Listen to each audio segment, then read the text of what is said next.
It's LiveWire. This is Bob Sanchez, and we're here to showcase local talent here, to let you hear a little bit about who they are and how they got to where they are, and get a chance to hear some of their talent on display. Tonight I have with me Mr. Ron Pennington, who is a marvelous entertainer, someone who has a remarkable story, someone from right here in Baton Rouge. So, ladies and gentlemen, I'd like to introduce you to Mr. Ron Pennington. Ron? Hello, ladies and gentlemen. All right, for everybody out there, Ron is somebody who started right here in Baton Rouge. Ron, you grew up in downtown Baton Rouge, if I'm not mistaken. South Baton Rouge. South Baton Rouge, right? You're down Maximilian Street, correct? Correct. Because that's the street I used to live on right out of college.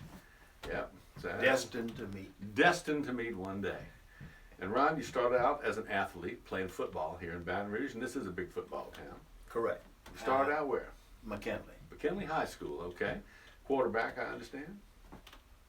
Yeah, they made me a quarterback. Made you quarterback, huh? Well, you know, I quarterback. was a better receiver. Okay, yeah, well, you know, that's something, we all have the positions we'd like to play. Correct. Most everybody wanted to play quarterback, and you kind of got that honor. But after playing there, you got to go on and play some more football at Grambling University. Correct. I played for Coach Eddie Robinson. Eddie Robinson, one of the greats of all time.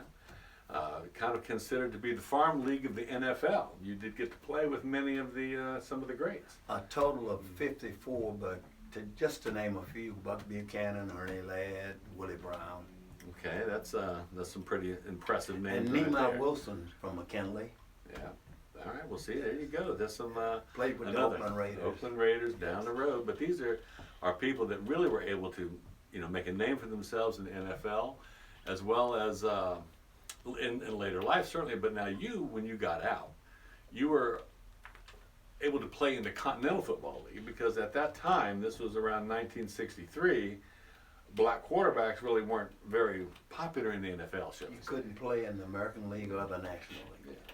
So you ended up in the Continental League. So who did you Correct. play for up there? I played for the Charleston Rockets in Charleston, West Virginia. Okay. All right. Now, how big a league was the Continental?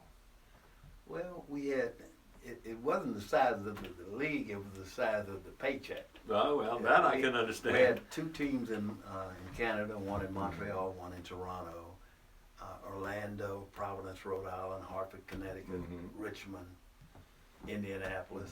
We had a good league. We had a lot of good guys that could play, that went on to the NFL and made it pretty big. Coy Bacon played with Okay. the team in Charleston. He was Cool. from Jackson State. Mhm. Played with the Washington Redskins. All right. Well, like what you were saying, that you said the paychecks were a little bit different.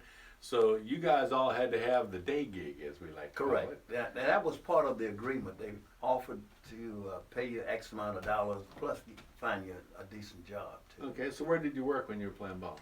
I worked at FMC Ordnance, where we made 113 personnel carriers that went straight to Vietnam. Wow. That's definitely a sign of those particular times. Yes. Okay. Now, from there, when you got out of football, what was the next step for you? I went back to Grambling, got my degree, Mhm. and worked 2 years as assistant football coach at Grambling in Mhm. 1967, 68. Mhm. I'm sorry, 68, 69. And went back to Charleston. I got a job with GM. Mhm. I was an auto adjuster for 15 years, but I got transferred to Oklahoma City. Okay. Now, in Oklahoma City is where you kind of started getting involved in music. A little bit in Charleston. I'd go up and sing a song occasionally, but I didn't think I was a singer or anything. I'm not a musician. Well, Can't play if you anything. can sing and you can entertain, don't forget, it's not just the music business, it's also the entertainment business. That is correct. Now, when you were in Oklahoma, you got hooked up with the Yellow Rose Dinner Theater? Right, but before I did that, I played in a club in Oklahoma City Okay. 2 nights a week. Okay. And I was in a show at kind of like, what do you call these things where you bring people in once a year, and a fair Okay. in the Oklahoma State Fair. Mhm. And I met these guys, they were with the Yellow Rose Dinner Theater, Mhm. and they did the Rat Pack and some other good things like that. And they liked what I was doing, so they hired me. And I became the Nat King Cole person. All right, so you basically got drafted again here. So Yes. There you go. Now, Getting drafted all my life. well, you didn't go to Vietnam with the personnel No, carrier, I so missed you managed that not to do draft, that. but I had my All right. chin. Well, there you go. Hey, well, There you go. So, as singing with the LAO Dinner Theater, and at the time you were working with State Farm Insurance Company. Correct. I became a Okay. State Farm agent. I was hired right out of the yard. Okay. My manager, the person who became my manager, I used to cut grass on the weekends, me and two other guys, and we cut grass next door to her. She hired us, and for 2 years I cut her grass. And she talked to me about State Farm, and I was working for GM. Well, I had an option, Detroit or layoff. Well, I didn't want to go to Detroit, so I took the layoff, and she hired me with State Farm, and I became a State Farm agent. Well, one of the things you told me while working for State Farm, you managed to get out at one of their big meetings in Las Vegas, and you got to sing in front of 10,000 people. Twice. Twice. Well, Yes. not just once, but twice. Twice. So that had to be a good bit of an honor and also an experience. An honor and a wonderful experience, but musically it was actually easier than what I'm doing now. You know, I sing where I'm close to the people on the stage. The people are out there. You know, it's almost like you're singing in a room by yourself. Well, then in that case, you belong in front of the throngs of people, I would think. Okay. Well, with that in mind, now Yes. you have got a chance to come back down to Baton Rouge. Correct. Okay, and now tell me a little bit about that. Woman.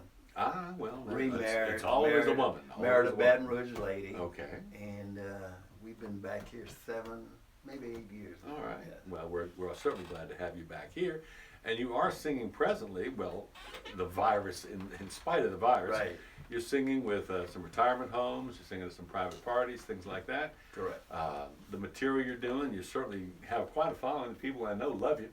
How about having an opportunity to sing a song for us? I bet everyone out there would love to hear that. Why not? All right, I think we'll do that. So we'll be right back with the song in just a minute.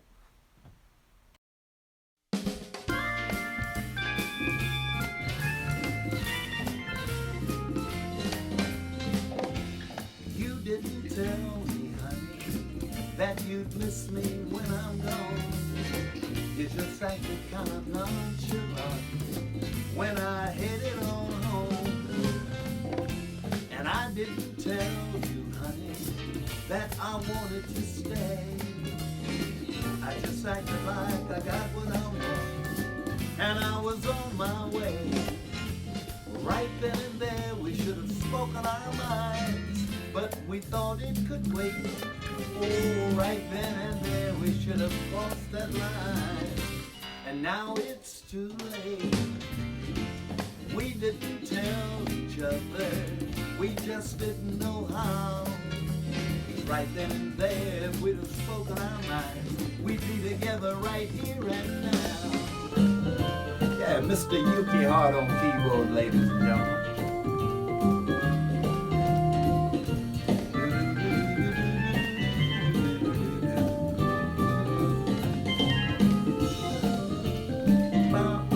Gotta keep my eye on that camera.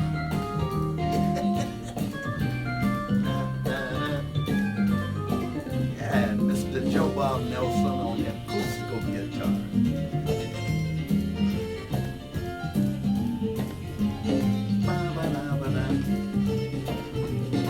And of course, Mr. Morris McCraven on sax.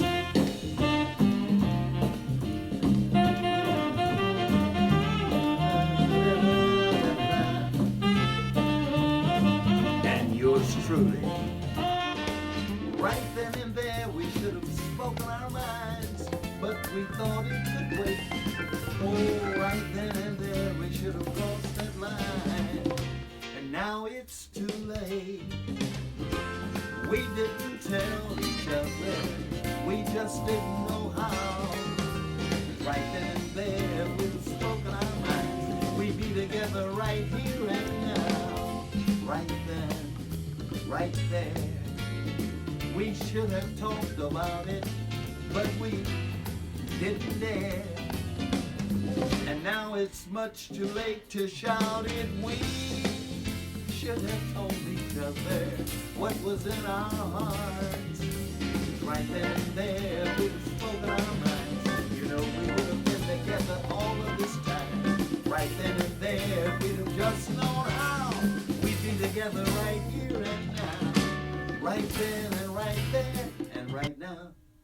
That was great, Ron. We really appreciate it. And all of you out there, certainly if y'all enjoyed it, I would like you to like our page. And certainly if you would subscribe to our page. Tell all your friends about it.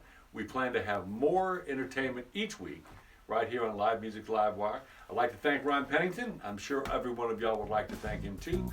And we hope we get to see you back here next time. Thank you very much.